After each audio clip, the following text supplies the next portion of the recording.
Hey y'all, hey. It's your girl Morgan Renee. Tuning in with you for another chapter of Recapturing the African Mind. Hold on.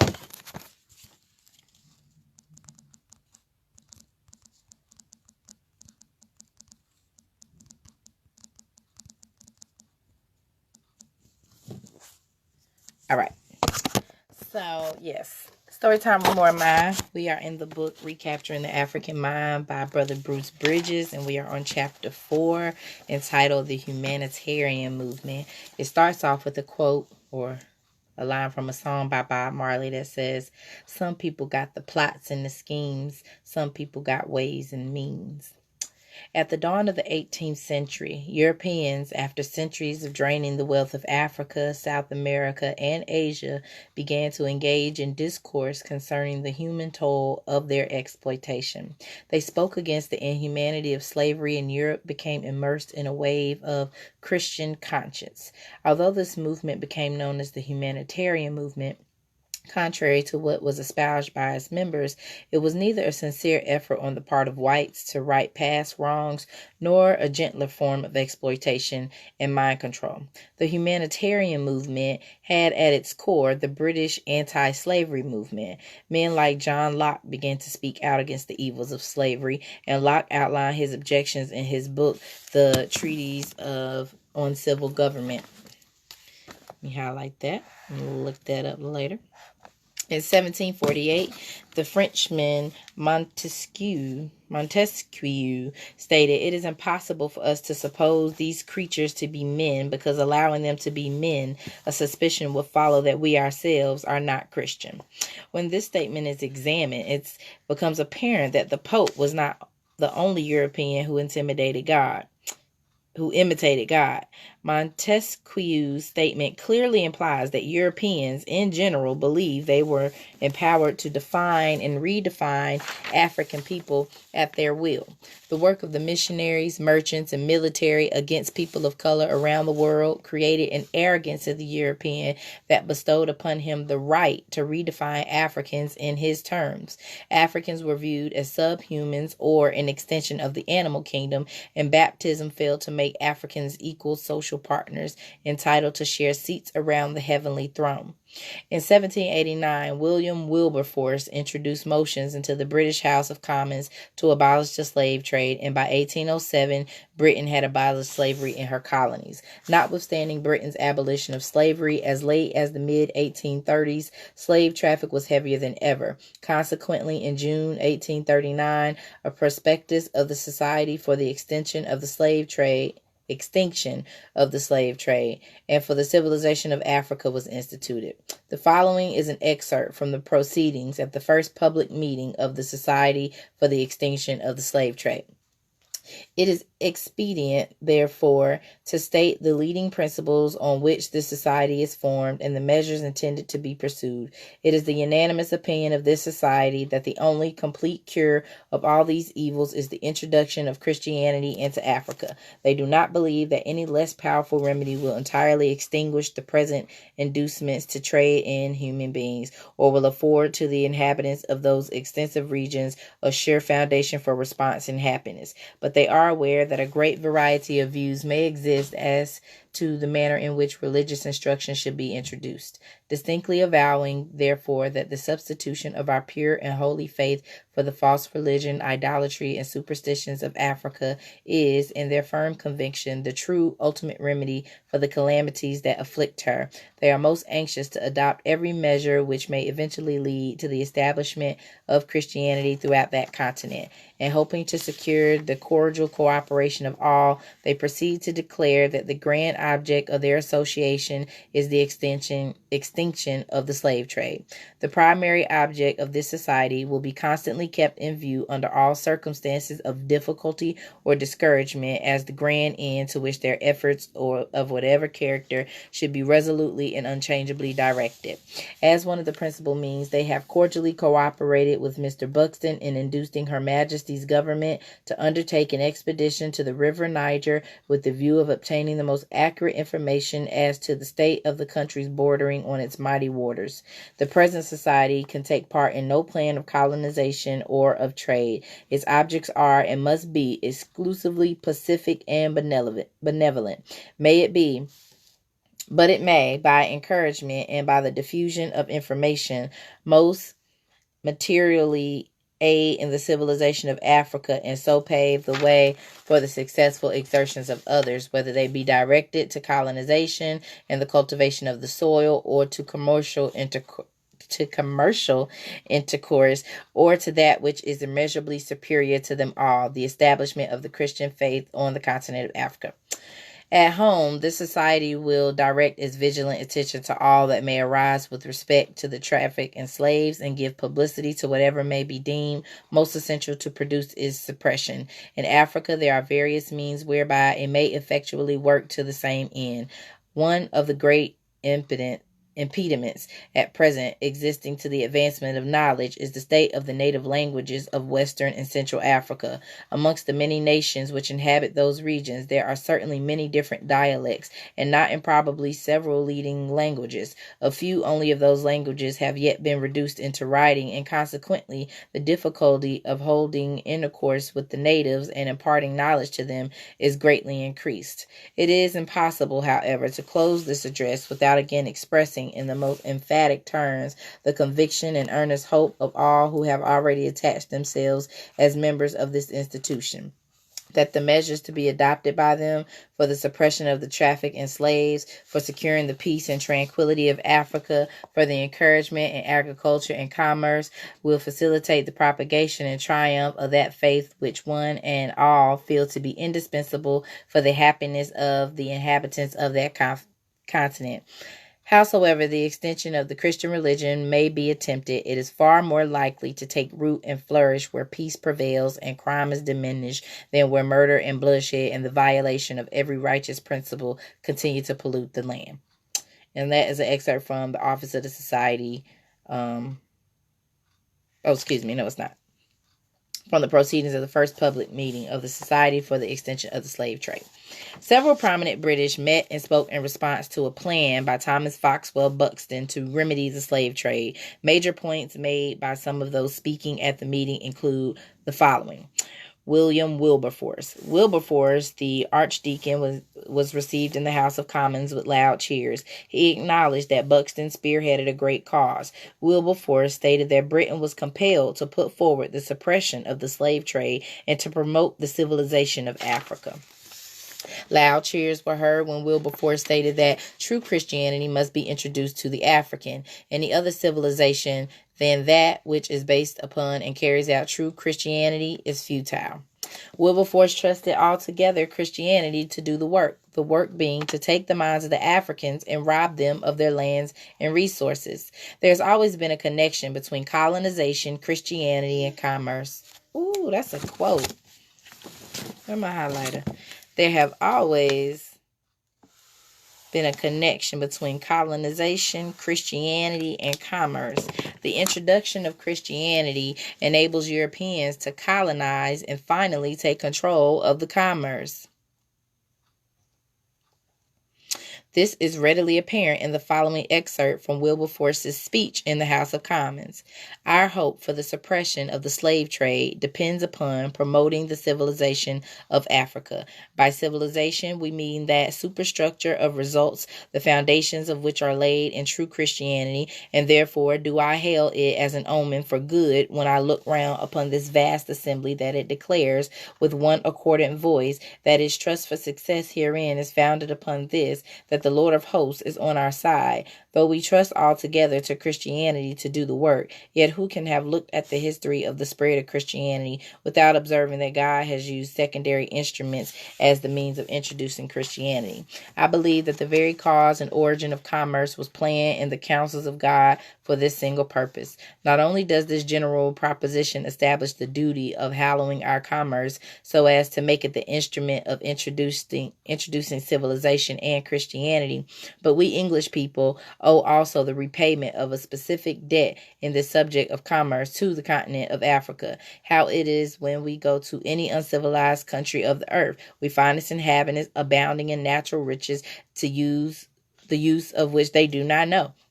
We find them abounding in gold and using it as it were mere outside tawny tinsel. So, too, of the gems and other riches of the earth. They know not the value until we teach it to them. And, oh, sir, how awfully have we in Africa abused this power which God has given us to traffic. For what did we do there? We took those rude people our manufactured goods, the use of which they could appreciate, and we taught them that we would not exchange them for the gums or spices or ivory with which their forests and their plains were stored, but that if they would put forth their hand against their brother and capture him, that then and then only they should become rich in the wealth which England could bestow on them. We carried to them the demand for human victims, and we, a Christian people, created the supply. Now then, sir, if this has been our guilt, how distinctly is the duty laid upon us that through the instrumentality of commerce, we should undo the evils that we have caused, that we should go to them and say, not by trafficking in human flesh, but in lawful traffic shall you possess the manufactures of England, not as heretofore by casting an evil eye every one upon his brother, and lying in treacherous ambush to seize upon his victim, to throw him into bonds, into misery, and into death, but by using the natural opportunities which a gracious providence has given you to create a lawful trade. You shall become possessed of these articles which you desire. We acknowledge that our commerce owes this debt, and that it may be made an instrument which will open a road into Africa, and that the opening of the road will permit the entrance of that gospel which does give light unto the eyes. And that's from the proceedings at the first public meeting of the Society for the Extension of the Slave Trade and for the Civilization of Africa. Wilberforce stated in the very last paragraph of his speech, "My Lord, I propose the following resolution, that this policy is to be found in the civilization of Africa by the introduction of Christianity, by the promotion of legitimate commerce, and by encouraging the cultivation of the soil upon a system of free labor." As Marimba Annie says in her book, Urugu, Christianity was a more refined tool for the selling of European imperialism. There are certain traits that have made for the success of European civilization in its quest for supreme dominance and control of others. It is a culture based on an ideology of superficial change. This allows its hegemony to expand while being maintained. Now he's going on to other different people from this book that are quoting stuff. So Samuel Gurney, Esquire. Samuel Gurney was also received with cheers. He stated that his resolution embraced 3 points. The most important of the 3 was that a way be made by the proceedings of the Society for the introduction of the greatest good, Christianity. Gurney said that his other 2 points were of secondary consideration. The one, the cultivation of the soil of Africa. The other, the encouragement of legitimate commerce. Gurney understood that his other 2 points were clearly good fruits resulting from our association. He stated that the commercial resources of Africa would be increasingly developed greatly to the good of the continent and to the benefit of Europe. Gurney also said to loud cheers from others at the meeting that Christianity is the blessed instrument which more than any other will tend to the success of our endeavors. What is the ground that we take? The disuse of the musket and bayonet and the use of the olive branch. Who can doubt which will be the more powerful of the two? Based on the proceedings of our association, these are the principles of Christianity, and imbued as we all are with one mind upon this point without any distinction of sect or party, I do think it is more than probable that it will become a road upon which Christianity will advance in Africa, and that we may indeed rely with confidence for a blessing upon our labors. Here again, the teachings of Eurocentric Christianity has the highest place in the scheme for the control of Africa, her people. Reverend J.W. Cunningham. Cunningham acknowledged at the meeting that his relative, Thomas Fowler Buxton, was the most qualified to speak on the subject of the slave trade. His comment suggested that Africans were inferior and that Christianity was the only saving force. He stated that there is much weight in the arguments as to the civilizing influence of Christianity, but then no one knows better than the group of Africans are so inferior that they would have a better chance civilizing the lions and leopards. As a result of the meeting, the Church Mission Society was founded by William Wilberforce and other Englishmen who declared that the purpose of the society was to Christianize the African. According to Wilberforce and the others, the missions were established to encourage local agricultural production and to replace slavery. Each of the church mission settlements contained the remnants of the old Spanish system of conquest. At the center of the settlement stood the mission church and the mission school. This was the beginning of a very different kind of enterprise in West Africa. The missions were to be a means of gradually leading Africans from supposed barbarism to the higher civilization of the West. This, of course, included the acceptance of Christianity by the Africans. Thomas Fowler Buxton. Thomas Fowler Buxton succeeded William Wilberforce as spokesman for the abolitionists. Something more profitable for Europeans had to replace the slave trade if it was going to die. The answers were given in the very influential work by Thomas Buxton entitled The African Slave Trade and Its Remedy. In his writings, he discusses plans which were to explore the interior of Africa and to establish permanent church missions while collaborating with chiefs to provide training in crafts and modern agricultural techniques for their people. These missions would be operated by Africans trained for that purpose. The training would be as missionaries, as Christian conversion was an essential part of Buxton's plan.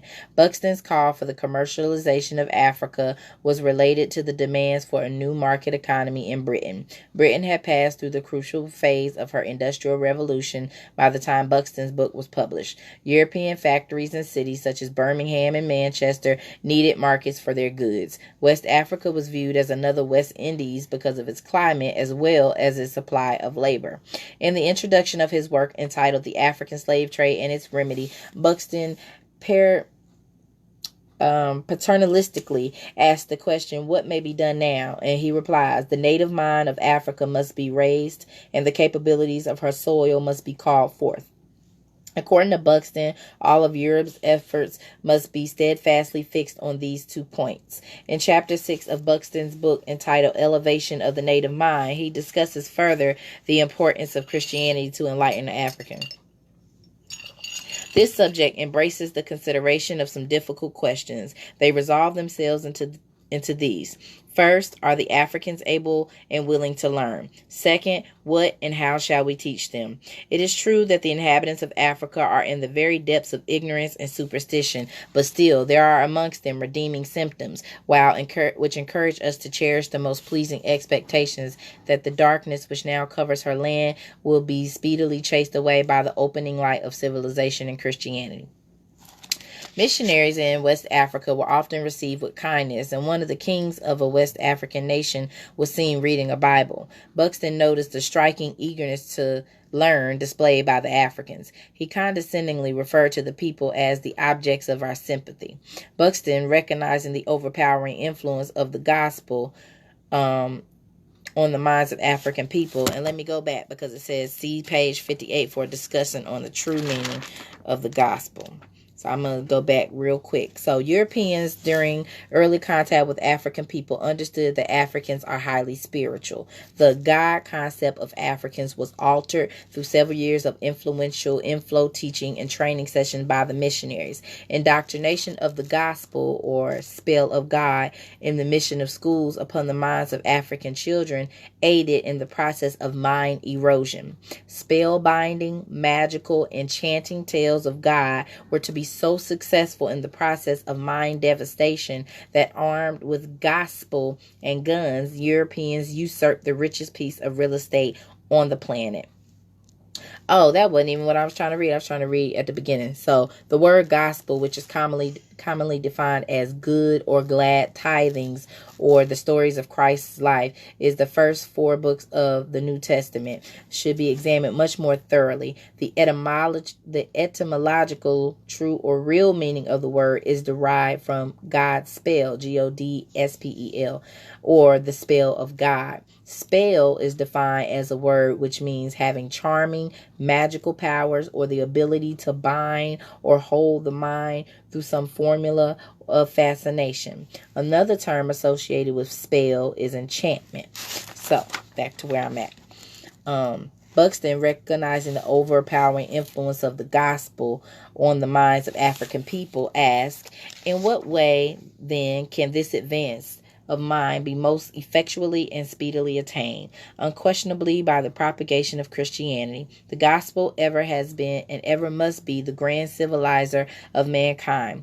This is in the gospel an adaptation to operate more powerfully on the human mind than any other agency which has ever been employed or which can be conceived. And those heathen nations which have attained the highest pitch of civilization, which without Christianity they could not reach, have blended with all their refinement the most barbarous and cruel practices. Buxton goes on to mention Native Americans, New Zealanders, Indians, Pacific Islanders, and how Christianity has transformed the lives of those influenced. He sees African forms of worship, belief systems, natural medical practices, and the like as evil, and says that Christianity alone can't penetrate to the root of evil. Buxton instituted what he named the Bible and the plow. The cry was, let therefore missionaries and schoolmasters, the plow and the spade, go together. Agriculture and commerce will flourish while civilization will advance as the natural effect, and Christianity will operate as the proximate cause of this happy change. The Bible was an instrument to be used mentally, while the plow was for physical use. With the Europeanized Bible controlling the mind of Africans working the soil, Europeans became the beneficiaries of African labor. Underneath the colonization and the Christian mind control was nonetheless insatiable drive for the mineral sources of what Buxton had called the riches of all continents. There was a scheme of instruction that Buxton proposed for Europe to adopt. The word scheme evokes several negative connotations about how the business was being conducted. For example, words such as plan, plot, contrive, design, system, and intrigue are synonymous with scheme. It should be noted that scheme as the word choice was directly from the text written in 1840 by Sir Thomas Fowler Buxton, who recommended the following as the scheme of instruction to be adopted. Firstly, that in every settlement formed on the views here laid down, the religious, moral, and industrial education of the natives should be considered an essential and fundamental object, claiming the early and careful attention of the founders of such settlement. Secondly, the missionary society should by mutual agreement subdivide and apportion their parts of this common field so that each section of the Christian church may have undisturbed possession of its own sphere of labor. Thirdly, that immediate arrangements should be made by each for normal schools intended to rear not only native teachers of religion, but native artisans, mechanics, and agriculturalists well instructed for the purpose and themselves converts to Christianity. Fourthly, that the African Civilization Society now being instituted should befriend and protect all who are engaged in disseminating the truth. In his book, The Image of Africa, Philip Curtin outlines Buxton's 4-point plan for the regeneration of Africa. The plan was as follows. 1. An intensified campaign against the slave trade. 2. An attempt to use the power of government to encourage legitimate commerce as a key to civilization in Africa. 3. The development of an African agriculture. And 4. The expansion of moral and religious instruction. Samuel Crowther, Harry Venn, and Africanus Horton. Soon the humanitarians discovered that the best solution to reach the minds of Africans and ultimately their resources was to use the already Christianized Africans. One such example was Samuel Age Crowther, who was to become the foremost exponent for the assimilation of West African culture into the culture of Victorian England. There's no doubt that Crowther was a classic product for the money of Henry Venn and British philanthropy. Crowther, as a highly trained student of the Bible and as a mind totally accepting of British superiority, was very instrumental in aiding the spread of Christianity and the building of Eurocentric schools.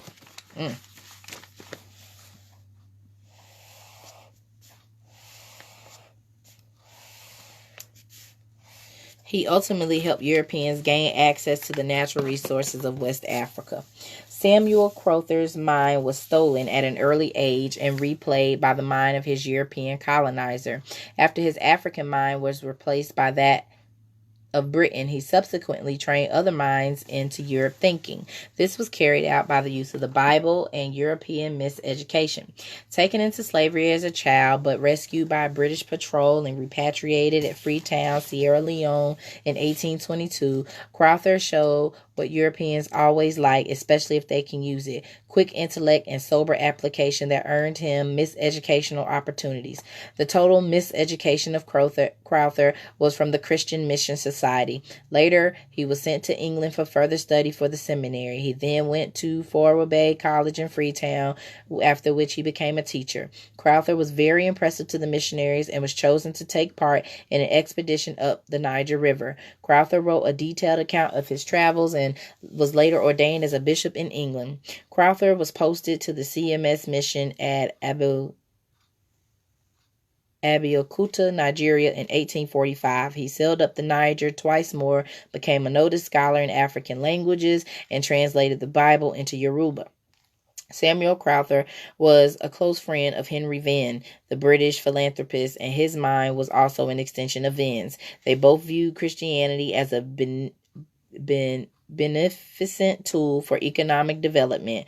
Crowther accepted British attitudes so much that he abhorred many Islamic practices on the rise in West Africa and hated many African tribal customs.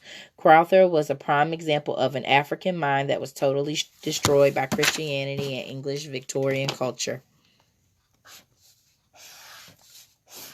Crowther even shared Henry Venn's belief that the remedy for African backwardness was to introduce more British habits and to bring Britain into greater participation in African affairs. It was Crowther who in 1861 played a leading role in persuading the king to cede Lagos to the British government. From one of his journals, he stated, "The country abounds with produce. Labor is cheap. If the youths are only taught to prepare them for European market, our work is done. When trade and agriculture engage the attention of the people, and with the gentle and peaceful teaching of Christianity, the minds of the people will gradually be won from war and martyring expeditions to peaceful trade and commerce." When some suggested that Africa might make her way without the paternalism of Europe, Crowther said that this was madness, which denied the fruits of mankind's progress to needy Africa. He believed that Africa had to ally itself with Europe to be progressive. He did not believe that Africa had the knowledge or the skill to improve itself. Crowther felt help had to come from outside his own community. Consequently, Crowther and others he influenced were totally accepting of British superiority. They had been torn from their communities and traditions and reared as Europeans. Gratitude for their being saved from slavery was shown in their disdain for their own culture and their love of British culture. Europeans have always wanted to replicate their European societies wherever they have gone. Henry Venn's desire was to create Victorian England in West Africa. Creation of a West African middle class was part of the plan. African communities of scientific farmers, merchants, and small-scale industrialists reinvesting their surplus profits in an expanding economy will combine an economic interest in the conservation and utilization of manpower with Christian strictures against slavery. Thus, the iniquitous trade would wither away in the face of a beneficent Western Christian civilization. Europeans quickly learned that when they cannot do a job, it is easy to get a well-trained, Christianized African to handle the task. In 1841, a large majority of Europeans perished from malaria in an attempt to establish an agricultural station on the Niger River. Henry Venn strategically turned this weakness into an advantage by insisting that the Europeans were not the best people to man the stations, but that it could be done better by the already Christianized Africans who were physically resistant to the fever. It was actually a better plan because now there was a physically more resistant and more familiar African body, but controlling with a brand new European mind. Africanus Horton was also captured and later released by the British Anti-Slavery Patrol. Horton was born in Sierra Leone in 1835. He went to school at Fourah Bay before graduating in medicine at Edinburgh. Horton was a soldier in various West African countries and studied the politics of West Africa. At the time of Horton's miseducation, many Europeans were trying to establish the inferiority of the African. Horton combated European anthropologists by logic, biology, and first-hand experience. He insisted that Africa must develop her own independent communities to an equal status of those of Europe. Nonetheless, he did not reject the assistance of the British. He said there is no physical difference of intellectual difference between the African and the European. If the West had in fact developed a more advanced culture, this would due to historical and environmental factors which could be offset by introducing West Africans to the best elements of Western civilization. Horton believed that Africa should establish free and independent states. If trained properly, economic development could be achieved. The Humanitarian Movement was nothing less than the contribution of the mental enslavement and robbery of Africans and their resources. These so-called humanitarians were men such as William Wilberforce, Thomas Fowler, Buxton, Henry Venn, and others, whose intention was to stop slave traffic and intensify the use of Christianity as a means to their end. Well, that's the end of that chapter. The next chapter, 5, is called Early Missionary Explorers and Merchants and Colonial Methods of Control. So I will stop there. Appreciate y'all for tuning in. Have a great day.